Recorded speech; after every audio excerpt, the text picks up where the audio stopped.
علاقے سے گزر رہے تھے تو انہوں نے اغوا کیا کہ اس کے سے انٹرویو کرتے ہیں، ہم سے نہیں کرتے۔ اچھا پھر بڑے ہی مشکل سے انہوں نے چھوڑ دیا، گاڑی پاسپورٹ وغیرہ لے گئی، گاڑی لے گئی، پھر ملا۔ پھر پاکستان میں بھی کچھ اس طرح میں نے دوسرے معاملات بھی ہوئے تھے۔ معاملات ہو گئی ہے جو کہ لیکن یہ ہے کہ بس یہ ملیٹنٹ کے ساتھ یہ نارمل لوگ نہیں ہے، وہ ایک معمولی فلپ چیز سے میں سائڈ میں کچھ بھی چینج کر کرتے ہیں، سکتے ہیں، ہاں اینی ٹائم دی موڈ چینج، پھر آپ کو آپ کو بھگتنا پڑتا ہے۔ اور ان کو سمجھ بھی نہیں ہے، وہ بڑی ان کو یہ بھی پتہ نہیں کہ ہم جو لکھتے ہیں تو ہم اس میں ظاہر بات ہے کرٹیسزم بھی کرتے ہیں، ان کے جو اگر کچھ اچھی کام ہو تو ان کو بھی ہائی لائٹ کرتے ہیں، لیکن وہ اگر آپ ان کے 200 اچھی کام ہائی لائٹ کرے اگر ہو، لیکن ایک بھی اگر تھوڑا سا آپ نے کرٹیسزم کیا سو تو وہ اس پوائنٹ پر کھڑے ہو جاتے ہیں، باقی کو کہتے ہیں تو لیکن بڑا یہی مشکل معاملہ کام ہے۔ ریاستوں کا بھی نہیں ہے ہمارے ہاں، میں باہر کی ریاستوں کی تو بات نہیں کرتا، لیکن ہمارے ہاں یہی معاملہ ریاست نہیں تو ہے۔ یہ ہے کہ لیکن وہ آپ کو پکڑیں گے، کدھر رکھیں گے، پھر چھوڑیں گے، یہ لوگ تو چھوڑتے نہیں ہیں، سیدھا گولی سیدھا مارتے گولی مار ہیں۔ تو دیتے اس ہیں۔ میں تو یہی ہے نا کہ ریاست تو آپ کو چانس دیں گے، یہ لوگ مجھے یہاں سے گولی یہاں سے لگی، یہاں سے نکلی، یہاں پر دوبارہ ابھی بھی اسٹک ان دل مائی بچ گیا آرم، آپ کا۔ اور دوسرا یہاں پہ لے کے جو کہ بالکل وہ ہی was next to my window, جو کار کے ونڈو سے، تو خداوند نے زندگی دی، اللہ تعالیٰ نے زندگی۔ لیکن بہرحال اب کرتے کیا کریں۔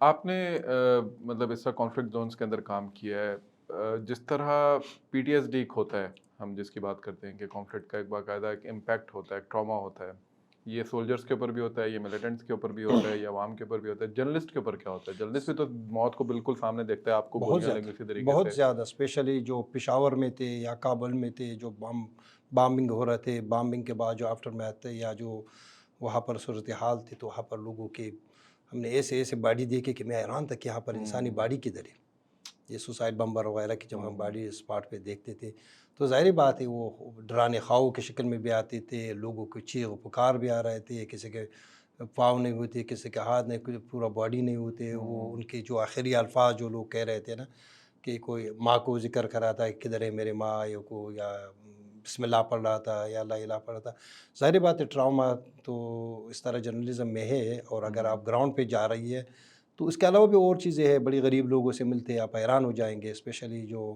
ہمارا جو بلوچستان ہے یا اس طرف افغانستان ہے، یہاں پر جو بڑی بڑی نارمل امراض سے لوگ مر رہی ہے، بری صورتحال ہے، تو کافی آپ روڈنس کچھ لوگوں سے ملتے ہیں، وہ روڈ بھی ہو جاتا ہے، وہ آپ کو یعنی ان کو اچھے اس کے طریقے سے ٹریٹ نہیں کرتے۔ نہیں کرتے، پھر خطرہ بھی ہے، ظاہر بات ہے اس میں ہر لوگ اس ریجن جو ہے نا یہ جرنلسٹوں کے لیے سب سے رسک سب سے خطرناک زون ہے، لیکن پھر اچھا یہ ہوا کہ جب آخر میں جب کرزئی صاحب کی حکومت تھی یا اشرف غنی کی حکومت تھی، لیکن اشرف غنی صاحب کی حکومت کی ایک بات ہے کہ وہ پورے افغانستان میں کوئی جرنلسٹ اس کے 8-9 سال میں کبھی جیل نہیں گیا، اچھا۔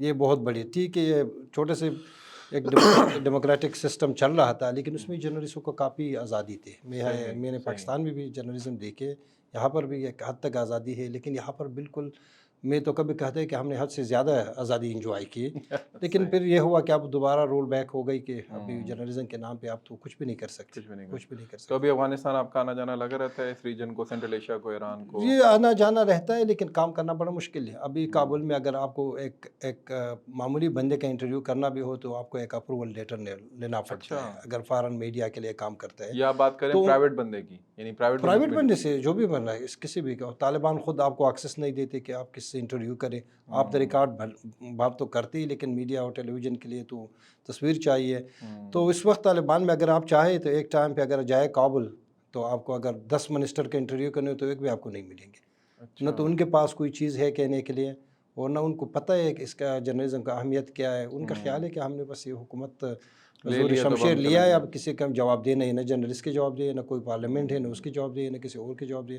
اس کے دل و من جو چاہے وہی کرے۔ آپ بڑے ناقد رہے ہیں پاکستان کی پالیسیز کے بھی، ظاہر ہے بینگ اے جرنلسٹ، جیسے آپ نے کہا کہ آپ کا کام ہے کہ آپ جو بھی حقیقت ہے اس کو سامنے لے کر آتے ہیں، اور پاکستان سے بھی بہت ساری آپ کو اس طرح کی تنقید کا سامنا لوگوں کی طرف سے بھی اور ریاست کی طرف سے بھی رہا۔ کیسے دیکھتے ہیں آپ پاکستان کے ساتھ جو اس وقت افغانستان کے تعلقات ہیں؟ اشرف غنی صاحب کے دور میں بھی بہت اچھے نہیں رہے، کرزئی صاحب کے دور میں بھی کچھ بہتر تھے، لیکن بہرحال اس طرح اچھے نہیں ہوئے، اور اب طالبان کے دور میں بھی جو پاکستان کو ایک تھا کہ شاید پتہ نہیں بڑا کوئی ایک مارکا ہو جائے گا اور ہم جو ہے وہ اچھے تعلقات کر لیں گے، کہاں مس کیلکولیشن آپ سمجھتے ہیں کی ہے پاکستان نے تینوں ادوار کے اندر؟ میرے خیال میں پاکستان نے بہت زیادہ مس کیلکولیشن بھی کی ہے اور غلط جگہوں پہ انویسٹمنٹ بھی کی ہے، جس کا خمیازہ اب طالبان کی شکل میں بڑھ رہا ہے۔ بھگت رہے ہیں۔ میں سمجھتا ہوں پاکستان کے 75 سالہ تاریخ میں جتنا دقت اور جتنا مشکل صورتحال سے اب طالبان کو ہاں وہ سامنا کر رہی ہے، وہ نہ کرزئی کے دور میں تھا، نہ کنگ ظاہر شاہ کے دور میں تھا، نہ اشرف غنی کے دور میں تھا۔ وہ لوگ جو پولیٹیکل لوگ تھے، اشرف غنی، کرزئی، وہ ایک مرتبہ ان کو تھوڑا سا بیان دیتے تو دوسرے دفعہ وہ کہتے کہ ہمارا تو پاکستانی وی آر ٹوین برادر۔ اشرف غنی صاحب ایک مرتبہ سخت بیان کرتے تھے، پھر وہ پولیٹیکل بندہ تھا، اپنی عوام کے لیے، اکانومی کے لیے سوچتے تھے، پھر دوبارہ وہ JHQ میں لینڈ کرتے تھے۔ بالکل جو ٹھیک کہ ہے۔ تو یہ جو طالبان ہے یہ تو سیاسی لوگ ہیں نہیں، ان کے پاس نہ افغانوں کا کوئی پریشر ہے، اس لیے وہ تو کوئی الیکٹڈ لوگ بھی نہیں ہے یا 5 سال کے بعد الیکشن کے پاس جائے۔ تو میرے خیال میں اس وقت سب سے جو پاکستان کا ایک بہت زیادہ ڈس اپوائنٹمنٹ ہے، وہ 75 سالہ تاریخ میں اتنے سخت حکومت افغانستان میں نہیں جتنا آج ہے پاکستان کے بابت۔ ٹھیک ہے۔ وہ اسی وجہ سے بار بار بارڈر بھی بند ہو رہے ہیں، ویزا کی ریسٹرکشن بھی آ رہی ہے، ریفیوجیز کو پاکستان نے ایز اے ٹول استعمال کیا کہ پریشر ڈالے، وہ اس کے بھی کوئی نتیجہ برآمد نہیں ہوا۔ ابھی تو مجھے لگتا ہے کہ یہ ایک بڑی خطرناک سیناریو کی طرف جا رہی ہے، اس لیے کہ وہاں پر جو پولیٹیکل لوگ ہیں وہ فلیکسیبل ہوتے ہیں، ایک مرتبہ بالکل بات کرتے ہیں، دوسرے مرتبہ کیچ اپ کرتے ہیں۔ تو ہم اس نگاہ سے سیاست کے طالب علم ہے، ناقد بھی ہے، افغانستان کے بھی ہے، پاکستان کے بھی ہے، لیکن ہمارا تو یہ خواہش ہے کہ یہ علاقہ جو ہے نا ایک بھائی کی طرح ہو، کوئی جائے پشاور میں صبح کا ناشتہ کرے، رات کو کھانا کابل کے اندر کابل بیٹھا میں ہو، آ جائے، تو 5 گھنٹے کا ٹوٹل جس طرح سفر ہے۔ ہاں اور کافی لوگوں میں بھی۔ لیکن مجھے ایک اور چیز بھی ہے کہ ایک گزشتہ 2-3 سالوں میں پاکستانیوں کے اندر جو افغانوں کے بابت ایک بہت نگیٹو جو امیج بڑھ رہی ہے، ظاہری بات ہے اس کا اثرات ہو رہے ہیں، لوگ بیانات دے رہی ہے، تو یہ بھی ایک لوگوں کے درمیان بھی اب گیپ آ گئی ہے، پہلے یہ حکومتوں کے درمیان تھے، اب لوگوں کے ایگزیکٹلی، درمیان ہو گئی ہے۔ مطلب یعنی میں بینگ طالب علم پاکستان افغانستان کے افیئرس کا، یہ پہلی دفعہ ہے پچھلے 3-4 سالوں میں، پہلے بھی تھا ہلکا پھلکا، ظاہر ہے پاکستان کے اندر بھی دہشت گردی تھی، وہاں پہ بھی تھی، تو پھر بھی پاکستان اس دہشت گردی کا ڈانڈا ملا دیتا تھا انڈیا کے ساتھ کہ بھئی انڈیا کر رہا ہے۔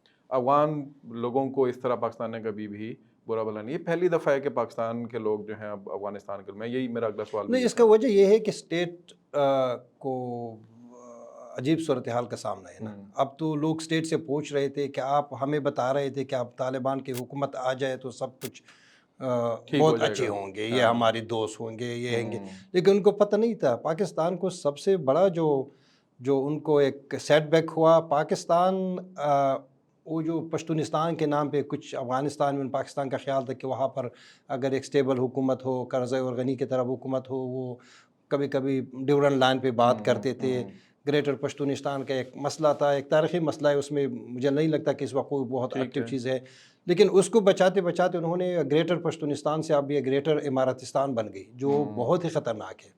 طالبان جو ہے نا گریٹر یہ پشتونستان تو کے ایک جو لوگ تھے اسلامک وہ آئیڈیالوجی کے ساتھ تو یہ وہ ایک دم وہ نیشنلزم کے اسلامک آئیڈیالوجی کی طرف بن گئے، جو کہ بہت خطرناک ہے۔ جو نیشنلسٹ لوگ تھے وہ پھر بھی پولیٹیکل لوگ تھے، ان سے بات بھی کر سکتے ہیں۔ اب پاکستان کو بھی سمجھ نہیں آ رہا کہ انہوں نے کیسا گیم کھیلا۔ ابھی اس طرح پاکستان کے ہاتھ باندھی ہوئی طالبان نے، آپ حیران ہو جائیں گے کہ یہ کیا ہو رہی ہے۔ تو اس وقت ایک ناامیدی کا فضا ہے پاکستان میں، اور طالبان کا ان کا یہ خیال ہے کہ ہم TTP کو نہیں چھوڑیں گے، اس لیے کہ ہم نے پہلے بھی اس پہ بات بالکل کریں گے، لیکن ابھی ان کا یہ خیال ہے کہ ہم نے القاعدہ کے لیے اپنی حکومت کو قربان کی، تو 300-400 لوگ تھے۔ طالبان تو ہمارے اپنے لوگ ہیں، ہمارے اپنے امیر کو مانتے ہیں، ہم ایک دوسرے کے ساتھ رہتے تھے، ریزسٹنس کی افغانستان میں۔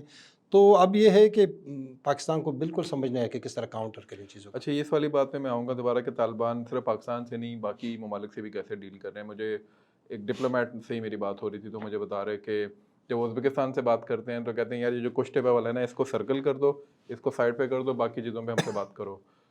تاجکستان سے بھی یہی ہے، ایران سے بھی یہی ہے، اور پاکستان سے بھی کہ TTP کو سرکل کر دو، باقی چیزوں پہ بات کرو۔ تو وہ ڈپلومیسی میں ظاہر ہے وہ تھوڑا سا ایک ڈسیپٹیو سا ان کا ہے۔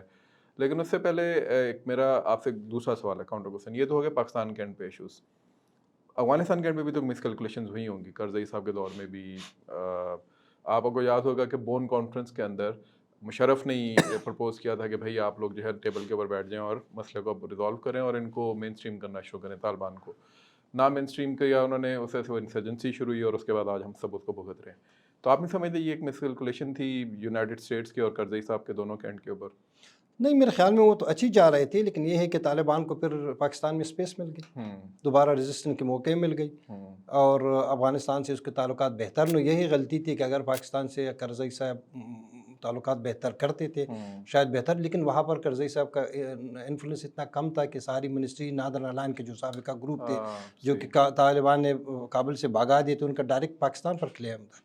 تو پاکستان کی بدقسمتی یہ ہے کہ یہاں پر جو آپ پاکستان میں مہاجر کے طور پر رہتے یا جہادیز کے طور پہ رکھتے ہم کو بہت بڑا پیار دیتے، استاد ربانی، گلبدین احمد شاہ مسعود، لیکن جس دن وہ کابل میں چلے گئے پاور میں یا پریزیڈنٹ پیلس میں، پھر آپ کا جو انٹرسٹ اپ لیول ہے یا انفلوئنس ہے اس کو کم ہونا چاہیے. اب وہ افغان ریفیوجیز نہیں ہے، اب وہ اب ان کو افغانستان کے عوام کے لیکن پاکستان یہ غلطی کی کہ بس وہ کہ نہیں اب تو یہ ہمارے حاضر ریفیوجیز رہے تو ریفیوجیز کا معنی تو نہیں کہ ساری عمر آپ کی بات مانیں گے.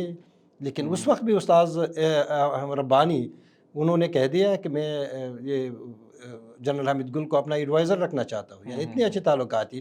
پھر درمیان میں پاکستان کا مسئلہ یہ کہ وہاں پر اپنے پارٹنر چینج، انہوں نے طالبان کو سپورٹ کر دیا.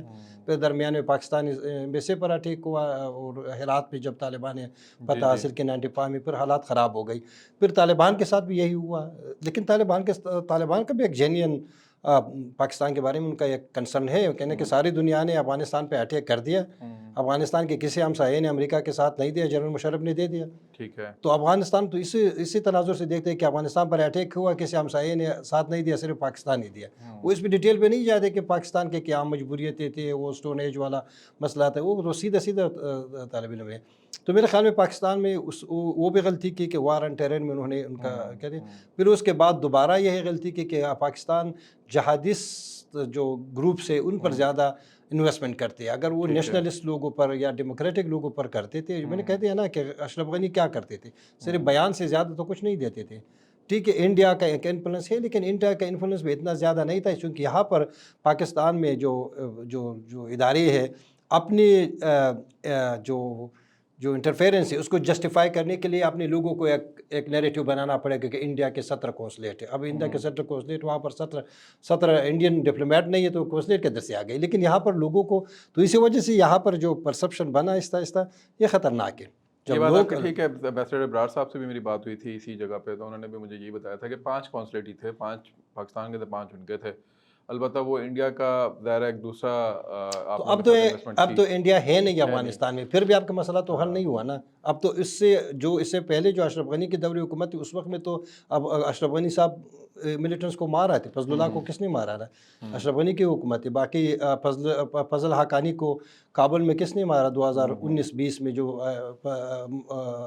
خالد حقانی کو کابل میں کسی نے مارا نا. تو اس وقت وہاں پر کچھ کام بھی ہوتا ہے. ابھی تو کچھ بھی نہیں ہو رہا ہے. اب تو وہ طالبان کے جو ملیٹنٹس ہیں وہ کابل میں بھی گھومتے پھرتے ہیں، جلال آباد میں بھی گھومتے پھرتے ہیں، ہر جگہ پہ. آپ سمجھتے ہیں کہ اشرف غنی کی یا کرزئی صاحب کی گورنمنٹ اور پاکستان کی گورنمنٹ کے درمیان کہیں نہ کہیں کسی اور تیسرے اسٹیک ہولڈر، میں کسی ملک کا نام نہیں لیتا، چاہے وہ انڈیا ہو، یونائٹڈ اسٹیٹس ہو، ناٹو کے کوئی لوگ ہوں، انہوں نے بھی حالات جو ہے وہ ہمارے درمیان خراب کرنے میں کلیدی کردار نہیں ادا کیا؟ کیونکہ دونوں کے درمیان، اگر ہم دونوں کے درمیان لٹ سے اگر ایک وہ ہو جاتی ہے، بہتری آ جاتی ہے دونوں ممالک کے درمیان، تو ظاہر سینٹرل ایشیا ہمارے ساتھ اٹیچڈ ہوتا ہے، ایران آپ کے ساتھ اس بلاک کے اندر آ جاتا ہے، تو یہ تو ریجن جو ہے وہ پراسپر ہو جائے گا، چائنا کے لیے بہت بڑی اپرچونٹی بن جائے گی. تو آپ نہیں سمجھتے کہ کسی تیسرے فریق کا سٹیک نہیں ہے کہ بھائی یہ جگہ سٹیبل ہو؟ نہیں، میرا خیال نہیں. امریکہ تو وار اینڈ ٹیرر کا پاکستان کا الائی تھا، اور امریکہ جو چاہتے تھے کہ یہ مسائل حل ہو، لیکن پاکستان کے اپنی جو T T P Afghan Taliban سے جو سپورٹ تھا، ظاہری بات ہے انہوں نے امریکہ کو بھی ناراض کیا، نیٹو کو بھی ناراض کیا، افغانستان کے لوگوں کو بھی ناراض کیا. افغانستان میں 20 سال کے بعد، یعنی 40 سال میں پہلے مرتبہ ایک گولڈن اپرچونٹی ہے. امریکن اپنی بلڈ بھی دینے لگے، اپنے ڈالر بھی دینے لگے.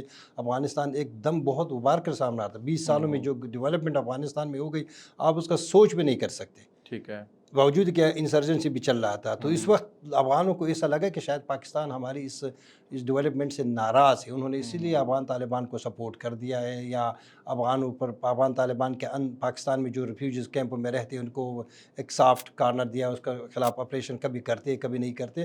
تو میرا خیال نہیں کہ یہ افغانستان اور پاکستان کے تعلقات بنے تو اس کے ظاہر بات ہے آج کل یہ سارے انٹر کنیکٹڈ ہے بزنس کے لیے. تو یہاں پر تو یہ لوگ جو کہتے ہیں نا یہ تو ایک ہم اپنی طرف سے ایک چیز کہہ سکتے کہ نہیں امریکہ نہیں چاہتے تھے.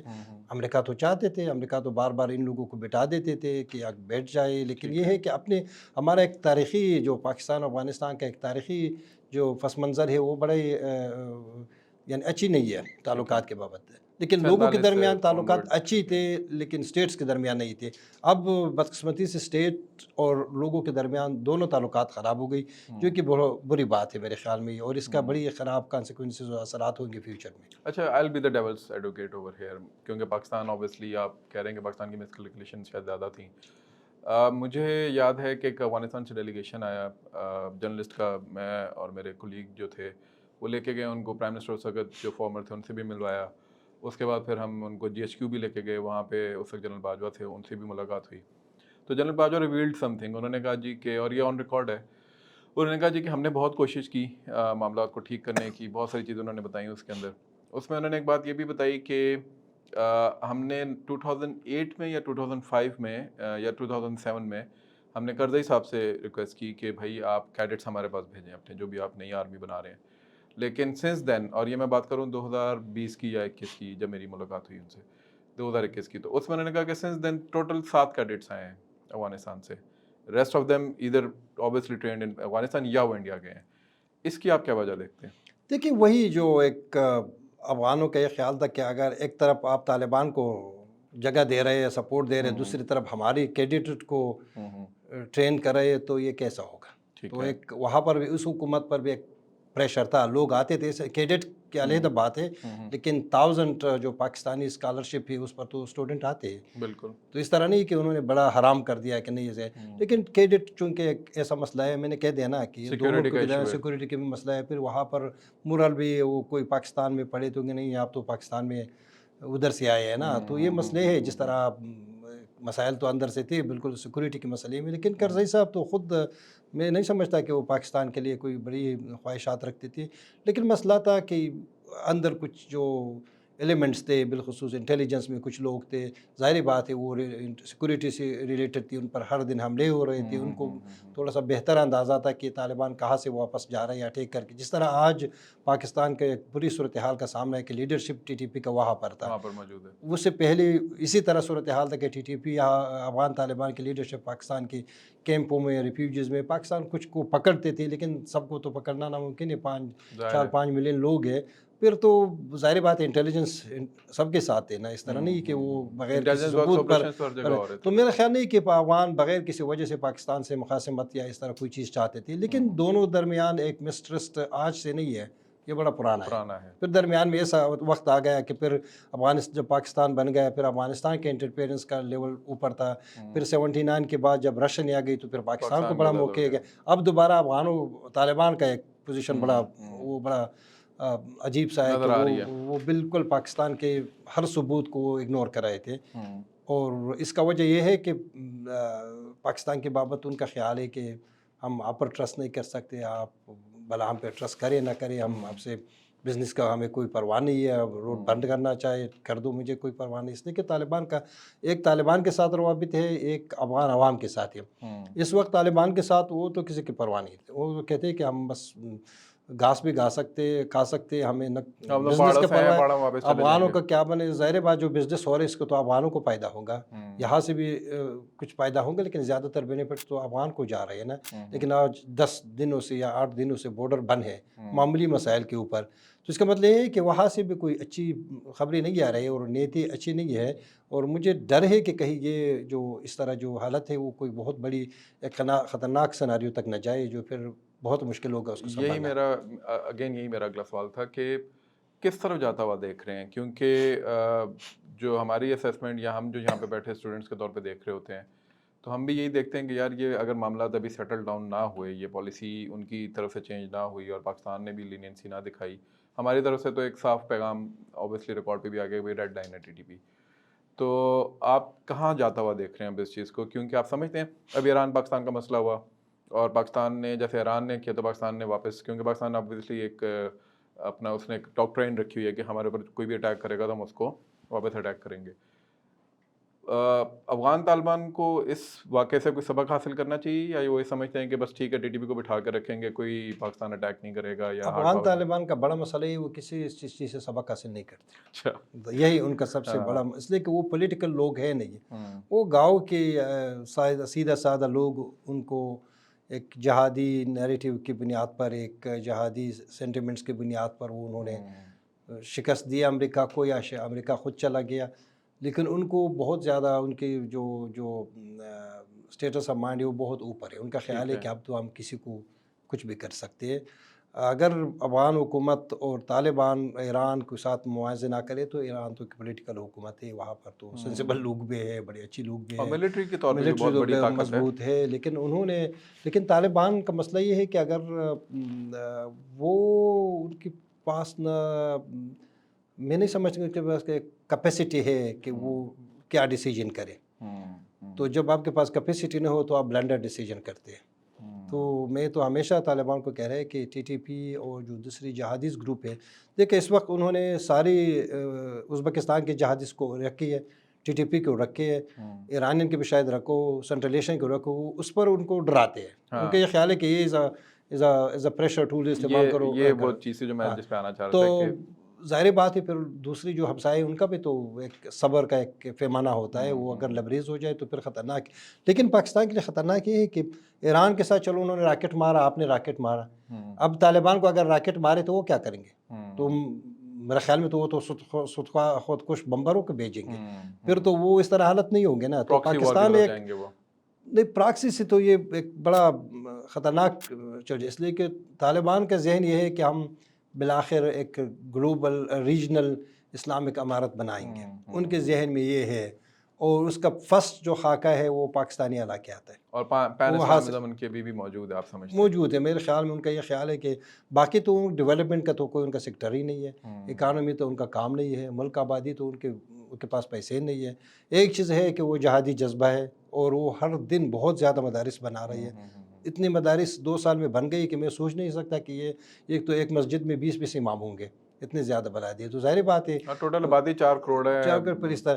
تو مطلب یہ ہے کہ وہ طالبان کا مسئلہ یہ ہے کہ میں سمجھتا ہوں کہ طالبان اس وقت بڑی مضبوط بھی ہے, کوئی بھی ہمسایہ ممالک ان کو ٹچ بھی نہیں کر سکتا, اس لیے خطرناک ہے. وہ قطر میں جب مذاکرات کر رہے تھے تو میں سمجھا تھا کہ وہ ہر بات پہ بس یہ کہتے کر یہ سائن کرنا ہے, کرو کرنا ہے, ہمیں بھیجو, ہمیں گوانتانامو بھیجو. تو اس کا ایک امریکن تھا, وہ کہہ رہے تھے کہ یار they are sitting on suicide vest. تو وہ سوسائڈ بمبر جیکٹ پہ اوپر بیٹھ کر ہم سے مذاکرات کریں, ہم کیا کریں خطرناکوں کے ساتھ. تو ظاہر بات ان کا تو کوئی ہے نہیں, وہ لاس کرنے کے لیے ان کے پاس کچھ بھی نہیں ہے. اور وہ پاکستان کے بابت میرے خیال میں وہاں پر کوئی اگر پولیٹیکل تھوڑا سا بھی سوچے کہ افغان عوام کا کیا ہوگا. 3-4 ملین اگر خدا نہ خواستہ خدا کل کچھ ہو جائے تو 3 ملین ریفیوجیز تو نیکسٹ دن یہاں پر پرزنر ہے, لیکن ان کا یہ سوچ نہیں ہے کہ بھیج دو. تو میرے خیال میں پاکستان کو ایک ذمہ دار اسٹیٹ کی حیثیت سے بہت زیادہ تحمل کا مظاہرہ کرنا پڑے گا بنسبت طالبان کے. لیکن نہ طالبان کوئی الیکٹڈ رجیم ہے, نہ افغان اس سے خوش ہے, نہ باہر ملکی اس سے خوش ہے, اور ایک نارمل رجیم نہیں ہے.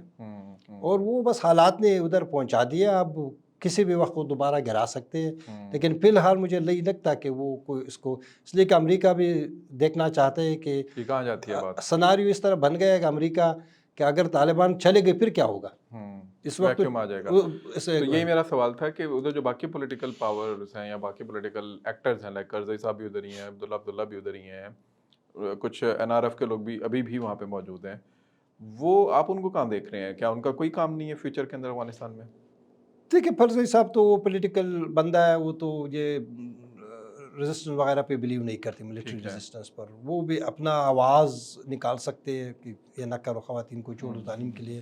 ڈاکٹر عبداللہ وہاں پہ ریزسٹنٹ کے نام پہ کوئی بہت زیادہ اسپیس اس وقت اس لیے نہیں ہے کہ کوئی افغانستان میں مسئلہ یہ تھا کہ یہاں پر جب جو ہمسائے تھے جب وہ پراکسیز کو سپورٹ کرتے ہیں تو پھر وہاں پر ایک مسئلہ بن جاتا ہے. تو اس وقت طالبان کوئی اسے نہیں کر سکتے کہ اب دیکھنا چاہتے ہیں, اس لیے کہ ایک تو طالبان مضبوط ہے. دوسرا طالبان یہ ہے نا وہ ڈائریکٹ آپ کے ساتھ لڑائی میں پڑ جائے گا. اشرف غنی اور کرزئی پاکستان سے ان کا بڑی مسائل تھی, لیکن انہوں نے کبھی اس طرح کوئی کراس بارڈر اس طرح چیز نہیں کی, کیونکہ وہ پولیٹیکل لوگ تھے, ان کو پتہ تھا کہ اس کے کانسیکوینسز بہت خطرناک ہوں گے، لیکن طالبان کو کانسیکوینسز کا کوئی علم نہیں ہے. تو اسی وجہ سے یہ تاجکستان کو بھی شکایت ہے، ازبکستان کو بھی کہ ایران کو بھی، پاکستان کے تو بہت زیادہ ہے. لیکن یہ ہے کہ اس حالت میں وہ اگر اینٹی طالبان فورسز کو سپورٹ دیتے ہیں تو پھر تو ڈائریکٹ لڑائی بن جائیں گے. لیکن میرے خیال میں آہستہ آہستہ ان ہمسایوں کے پاس بھی کوئی آپشن نہیں ہے کہ دوبارہ وہی اختیار کرے نا جو پراکسس تھے. لیکن اور وہ لوگ ہونا تو، بھی نہیں چاہیے لیکن obviously. ایک میں ایک چیز آپ کو بتا دوں کہ لوگ طالبان سے دن بدن ناخوش ہو رہی ہے. Okay. اس وقت اگر طالبان کے ساتھ کے خلاف کوئی ریزسٹنٹ نہیں ہے، اس کا وجہ یہ نہیں ہے کہ لوگ ریزسٹنٹ کے لیے تیار نہیں ہے. اس کا وجہ یہ ہے کہ کوئی سپورٹر نہیں ہے، کوئی اسپانسر نہیں ہے. اگر کل ہی کوئی بندہ اسپانسر کرے تو میرے خیال میں پھر دیکھیں گے کہ حالات کیا ہوں گے. اس لیے کہ یہ تاریخ اس طرح ہے، جو ہماری جو 45 سالوں میں جو افغانوں کا تاریخ ہے اس میں وہ کولیپس ہونا، پریزیڈنٹ کو ہینگ کرنا، پھر دوبارہ گورنمنٹ کولیپس ہونا، بڑی بڑی آرمی تھی وہ رہ گئی. تو ان کا تاریخ ہے، وہ تاریخ دوبارہ اپنے خود کو ریپیٹ کریں گے. لیکن فی الحال مجھے لگتا ہے کہ طالبان اسی میں کافی مضبوط ہے. لوگ ناراض ہیں لیکن ڈکٹیٹرشپ میں ناراضیت کا کوئی معنی ہی نہیں ہے. Last two questions. ایک تو یہ کہ جرنلزم کے حوالے سے آپ نے پاکستان میں بھی بہت کام کیا ہے، پاکستان کو کور کیا ہے، افغانستان کو کیا ہے، سینٹرل ایشیا وغیرہ کو بھی کیا ہے. کوئی فورم کیوں نہیں بن سکا؟ چلیں سیکیورٹی کے اینڈ پہ تو آئی انڈرسٹینڈ کہ جی سیکیورٹی پہ کنسرنس تھے اس سائڈ پہ. بزنس کے فورمز ہیں، ہمارا جوائنٹ چیمبر ہے، ٹریڈ پہ ہے، سارا کچھ ہے. لیکن جرنلزم جو اتنا امپورٹنٹ ایلیمنٹ ہے اور آپ لوگوں کی دوستی ہیں یہاں کے جرنلسٹ کے ساتھ، تو کیوں نہیں ایک جوائنٹ پلیٹ فارم جو ہے وہ آپ لوگ بنا سکے اس کے اوپر؟ میرے خیال میں جیسے سیفما بنا ہوا تھا 2004 وغیرہ میں بننا تھا تو اس وقت تو ساپما میں ہم سب آ رہے تھے. افغانستان بھی ممبر آف ساپما، انہوں نے بھی جوائن کیا تھا. بعد میں کچھ بنی، لیکن مسئلہ یہ ہے کہ یہاں پر جب اس طرح چیز بن جاتا ہے تو اگر افغانستان میں بن جاتا ہے تو کہ نہیں یہ افغانستان کی ایجنسیوں نے بنا دے. یہاں پر اگر بن جائے تو پھر کہ نہیں پاکستان کی ایجنسیوں نے بنا دے. تو ایک ڈیپینڈنٹلی بڑا مشکل ہے. لیکن میرے خیال میں افغان جرنلسٹ اور پاکستان جرنلسٹ ایک دوسرے کے ساتھ بہت ریلیٹڈ ہے. میں ٹاک شوز میں دیتا ہوں کہ پاکستانی جرنلسٹ بھی بخصوص پشتو اسپیکنگ آ جاتے ہیں، افغانی بھی آتا ہے. اس میں کوئی اس طرح میں نے کوئی چیز نہیں دیکھی کہ ان کے درمیان کوئی چیز ہو. مسائل بڑے مشترک ہے اور ابھی بھی میرے خیال میں افغانستان کے سب سے اچھی ایکسپرٹ جو ہے نا وہ پاکستان میں ملتے ہیں، چاہے وہ فارمر ڈپلومیٹس ہو یا ملٹری کے لوگ ہو یا جرنلسٹ ہو. ان کو افغانستان کے بارے اگر افغانستان کو سمجھ سکتے تو یہاں سے اسلام آباد بہترین جگہ ہے اگر آپ کو سمجھ نہ ہو تو. لیکن کوشش ہونا چاہیے جرنلسٹوں کے درمیان. لیکن اس وقت تو افغانستان میں کوئی ابھی تو بالکل نہیں بنا سکتے. اگر اس طرح کوئی چیز آپ نے بنا دیا پھر طالبان نہیں چھوڑیں گے. اس سے پہلے جب کرزئی صاحب کی حکومت تھی دوسرے ایک دو مرتبہ مل گئے، میرے خیال میں سلیم صافی صاحب تھے، کچھ اور لوگ تھے، یا 94 میں ہم نے کوشش کی، فیض صاحب تھا جو بیورو چیف تھا اے پی کا، دوسرے لوگ تھے. لیکن پھر درمیان میں حالات اس طرح ہو گئی کہ پھر مشکل تھا. لیکن میرے خیال میں یہ ہونا چاہیے انڈیپینڈنٹ جرنلسٹ کے درمیان ایک تعلق رابطہ ہونا چاہیے. اس لیے کہ وہ جو نیریٹو بناتے جو حقیقت و لوگوں کو پہنچاتے وہی جرنلسٹ رہ گئے. باقی نہ افغان حکومت کے لوگوں پر آپ ٹرسٹ کر سکتے نہ پاکستان کے اوپر. وہ انفارمیشن شیئرنگ کا فقدان ہے اور ہونا چاہیے. لیکن اس وقت بدقسمتی سے افغانستان میں جرنلزم کے نام پہ کچھ چیز بھی نہیں رہ گئی. آپ کچھ بھی نہیں کر سکتے. بہت ہی مشکل صورتحال ہے افغانستان. ابھی میں خود جا کر جب جا رہا ہوں تو مجھے اجازت نہیں کام کرنے کی، اور اگر اجازت لینا ہو تو ایک بہت لمبی پروسیس سے گزرنا پڑتا ہے. پاکستان تو بہرحال یہ تو یہاں پر تو فریڈم آف پریس افغانستان سے اس کا موازنہ ہی نہیں کر سکتا. لیکن ہاں کرزئی صاحب کے دور میں، اشرف غنی کے دور میں شاید اگر بڑی یعنی وہاں پر کافی فریڈم ہم انجوائے کر رہے تھے اور کرٹیسزم بھی ہو رہے تھے، کرپشن کی سٹوریز بھی آ رہے تھے، انویسٹیگیشن جرنلزم بھی ہو رہا تھا. اب تو کچھ بھی نہیں ہو سکتے. 30 سال آلموسٹ ہو گئے آپ کو جرنلزم میں. لاسٹ کوسچن ہے میرا، کتاب کیوں نہیں لکھ رہے آپ اس کے اوپر؟ کتاب میں نے شروع کی تھی اسامہ کے پرسنل لائف پر. اچھا 94 آپ کی تو ملاقات میرا خیال ہے رہی ہے. نہیں ہوا، میرا نہیں ہوا. اچھا ان کے جو کوک تھے، ان کا جو باڈی گارڈ تھے، پھر درمیان میں مجھے مسنگ پرسن میں ڈالنا پڑا 45 دن. جب واپس آیا تو میرے خیال میں میرے ساتھ کچھ ایسی چیزیں اگر کتاب لکھ دو تو پھر میں اس ریجن میں رہنا میرے لیے مشکل ہوگا. اچھا لیکن خواہش ہے کچھ چیزیں رکھی. لیکن اس وقت میں نے ایک بہت اچھی کتاب مس کے بن لادن کی پرسنل لائف کے اوپر کہ کیا تھا. پھر جب وہ میں نے 45 دن گزاری بڑی مشکل سے، پھر واپس آیا، پھر وہ ایک قسم کا جو درمیان میں جو ایک انتھوزیزم تھا وہ ختم ہو گیا وہ کتاب کے لیے. ابھی بھی میرا خیال ہے اور کافی چیزیں میں نے جمع کیا ہے، لیکن ایک دن تو لکھوں گا. لیکن فی الحال مجھے لگتا ہے کہ یہ کتاب کے لیے اگر کتاب میں آپ کو ایک چیز لکھنا ہے کہ بڑا جو آپ نے دیکھا ہے تو تو پھر میرے خیال میں اس وقت اس ریجن میں میرے کتاب کے لیے جگہ نہیں ہے جگہ نہیں ہے. اگر لکھ دو پھر شاید مجھے ہمیشہ کے ایگزائل لیے. میں رہنا پڑے گا, تو اسی صحیح وجہ سے صحیح. کریں. بہت شکریہ سمیع بھائی, آپ نے ہمیں ٹائم دیا اور بڑا مزہ آیا مجھے بات کر کے. آبویسلی افغانستان ایک ایسا سبجیکٹ ہے کہ ایک فیری ٹیل ہے یہ بیسیکلی, جس میں نا ایڈونچرز ہیں بہت سارے, اور ہم بچپن سے ہی افغانستان کو کچھ نہ کچھ کسی نہ کسی طریقے سے پڑھتے ہوئے آ رہے ہیں, دیکھتے ہوئے آ رہے ہیں, اور ابھی بھی فیسنیشن ہوتی ہے. ہم افغانستان جاتے بھی, میں بھی گیا ہوں کچھ دفعہ, تو ایک آپ کو ظاہر ایک ہوتا ہے کہ اچھا یہ وہ جگہ ہے جہاں پہ امپائرز آئیں اور امپائرز گریں اور جنگیں ہوئیں اور بیٹلز ہوئیں. لیکن انفارچونیٹلی افغانستان دیکھیں نا صرف اور صرف جنگ, کانفلکٹ اور اسی سے ایسوسیٹ ہو کے رہ گئے, حالانکہ اس سے بہت نہیں, زیادہ 70s میں بہت اچھی بہت تھی, اچھا لوگ وہ یہاں ہو سے سکتا ہے. جا رہے تھے ایگزیکٹلی. فن کے لیے. تو امید ہے کہ دوبارہ انشاءاللہ تعالی ہم انشاءاللہ جو ہے وہ دور دیکھیں گے. امید ہے کہ پاکستان اور افغانستان کے لوگوں کے درمیان جو ایک محبت تھی وہ دوبارہ قائم ہو, تاکہ ہم فیوچر میں جو ہے وہ پروگرس کی طرف لے کے جائیں بات کو. آج کے لیے اتنا ہی, انشاءاللہ تعالی ملتے ہیں بہت جلد بہت کسی ایسے انٹرسٹنگ ٹاپک کے ساتھ, کسی ایسی انٹرسٹنگ شخصیت کے ساتھ جن کو نہ صرف یہ کہ نٹی-گریٹیز کا پتہ ہو, بلکہ انہوں نے ایکسپیرینس بھی کیا ہو. جیسے سمیع بھائی نے کہا کہ وہ جب بات کرنے پہ آئیں گے اور لکھنے پہ آئیں گے تو شاید ان کو بہت ساری ایسی چیزیں کہنی پڑے کہ لوگوں کو اچھے طریقے سے ہضم نہ ہو سکیں. لیکن امید ہے کہ اس امید کے ساتھ کہ بہت جلد یہ اس پہ اپنی جو ہے وہ قلم کو جنبش دیں گے اور پہ کچھ لکھیں گے ضرور, اور انشاءاللہ تعالی ہم سب اس سے مستفید ہوں گے. بہت شکریہ آپ سب کا, جڑے رہیے گا. السلام علیکم.